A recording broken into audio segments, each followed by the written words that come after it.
I mean, internal goal would obviously be to aim higher than what we achieved in spring.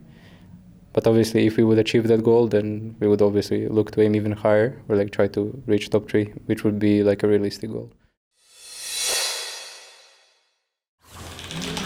And there I get killed again with no vision from absolutely nowhere, because Zoe is a balanced champion. Thank you, Riot Games. Thank you for this amazing champion.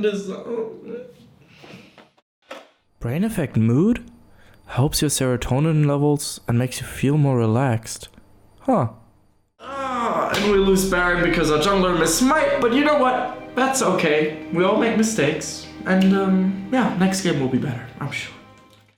Hello everyone, this is Darius from the Shotcaller, joined here by Sacre from SK Gaming, crushing Rogue and crushing my hopes and predictions for today's game, unfortunately for me. That's all good, you need to take home the win. You played Vladimir and got a very nice quadra-kill at the end, I believe. I mean, it wasn't a really hard job, just TP and press ultimate, so... Is Vladimir now a balanced champion? I mean, if I get to farm for 25 minutes for free, yeah, I mean, it's quite OP, I would say, but usually it's like not that OP, honestly. Is it like picks like Jax, Aatrox have taken over? I wouldn't say Jax, but Aatrox for sure seems to be one of the better ones. Any other picks that are more OP even than Vladimir? I mean, pretty much all the OP champs like Ryze, Sylas, Aatrox, even Irelia, right? And then you can even go down the list to like Jace, Nico, Kennen, and then you would maybe find Vladimir or something. It's just like, if all those champs are banned, especially like Nico, Aatrox, Ryze, then you can usually pick Vladimir. So you came into the LEC, which was a surprise to some, not a surprise to others, especially those that watched EU Masters, of course, where you took home the MVP of the general tournament with SK Prime, of course. How was it decided that you would be the starting top laner for the LEC team? What was the process like? I mean, the whole situation was a bit complicated, I'm not gonna lie, right? But in the end, after EU Masters, they just messaged me that from a week or so, like in a week or so, after I have a small break, that both me and Verlib are gonna come in to the LEC house and we're gonna split scrims, right? And they're just gonna keep an eye on how we're playing, and they would just make a decision after like 10 days of scrims or so.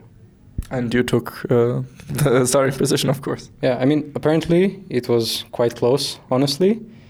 But in the end, like, it honestly felt like not even like stats or anything matter too much. It's just like people felt like they just needed to see a change. Yeah. In order for SK to reach even higher heights than in spring? Yeah, I think so. So what is like the internal goal for the team? I mean, internal goal would obviously be to aim higher than what we achieved in spring. But obviously, if we would achieve that goal, then we would obviously look to aim even higher, or like try to reach top 3, which would be like a realistic goal in the end. So since you've now played 4 games in the LEC, what do you make of your own performance so far? Have you already reached some of the heights you were hoping to reach, or is there still a lot of room to grow? I mean, I would say quite the opposite, actually, because, I mean, I feel like I'm kind of used to most of the teams by now, like just playing from scrims. And on stage, obviously, feels a bit different, and I make some small mistakes I usually wouldn't make. So I'm not too happy the way I played, especially first week. I feel like this week it's already getting better. But obviously we as a team are still trying to find our footing on how we want to play the game. So that's also something that would also improve how every single player on this team looks like, or how their performance looks like. But I'm not like overthinking too much on it. I feel like the more time I get, like the better it will get. So. When looking at descriptions of you as a player, for example, from Broken Shard and some other people that have worked with you for a little while, they always say that you're the one that never loses lane. Is that like a saying that rings true to you personally as well? I mean, I think it comes more as a joke, but I mean, it obviously depends on a lot of things that happen in game. But it's also something. I would say it's one of the stronger traits I have right now, but it's also something I try not to focus too much on right now. I just try to pick a point in my gameplay to focus on a certain week and just take it from there. But I mean, it's just weird because I guess it's something people started saying just looking back at the EU Masters, right? But it's honestly weird because it's not even like the skill difference between the players. It's just, for example, in LEC, if someone is having a bad time in lane, he would just call jungler to push with him, crash in the wave or something, And like, for example, in EU Masters, it mostly felt like the players, if they would have a bad matchup on top lane, they would usually just get abandoned and just let them, like try to survive or like play the lane. So that's why like the CS leads would happen, for example. But that's pretty much it. Poor top laner stuck on an island.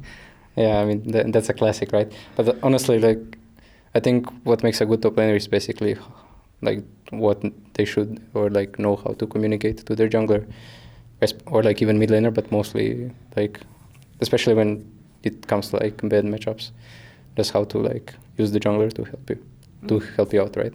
So.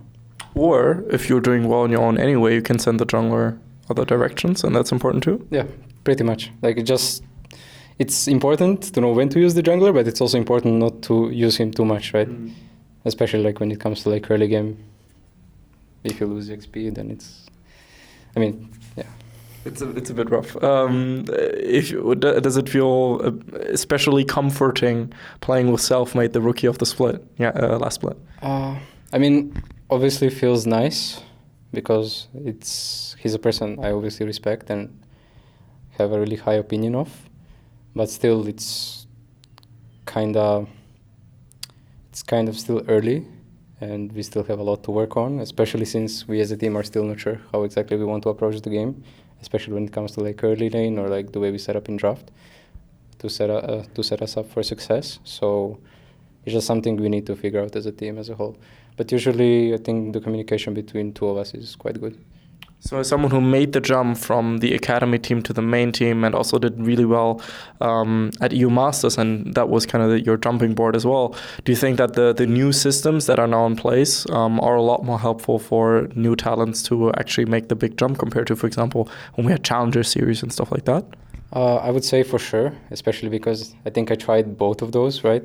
Because back in the day, like, I don't know, 2015 or so, I would basically try to get through Challenger Series, but it's not like anyone watched Challenger Series. It had really low viewership. As well, it was kind of hard to actually make it far into the tournament. But compared to EU Masters, it seems like the ability to offer every region to send at least one team, or like obviously bigger regions to have more teams. Just like the format seems to be set up better for viewers, so it feels like it's getting way more attention than it used to. So I would definitely say it's an upgrade compared to Challenger Series. One last question from your SK Prime team. Is there any member that you specifically miss or would really like to see in LEC as well? I mean, I obviously I felt like I got really well, or like I got along with all of the players on the SK Prime. But obviously, just looking at skill level, I would say Genax is the player that would potentially make it into LEC at first. Obviously, I'm not saying like the other players cannot make it. I just feel like Genax currently has the highest skill level among them. But also, he's the guy that I was basically the closest to, I would say. So I would be very happy for him if he would play in the LEC maybe next season or... Yeah. Would be very hyped for sure. I think Leader and Genax both had really, really amazing games, and would be a pleasure to see them at LEC on the big stage as well, of course. Anything you would like to say to the SK Gaming and the LEC fans? I mean, not much. I'm obviously grateful for people who write nice comments on Reddit and stuff like that. But it's also something I don't want to focus on too much. I just want to work on myself so I can show people like better games, right? And the natural like following will come along. Letting your actions speak for you. Pretty much. Yeah. And a hashtag for the people that watched until the end. I can make a suggestion if you want. Yeah. Team Genax.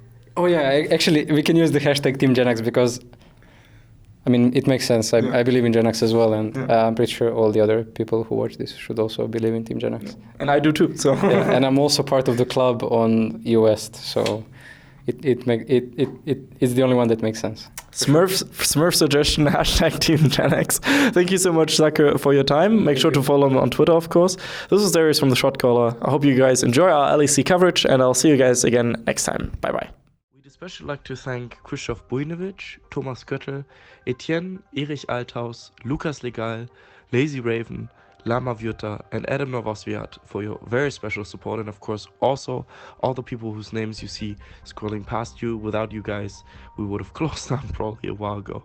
So thank you so much for your help. Thank you.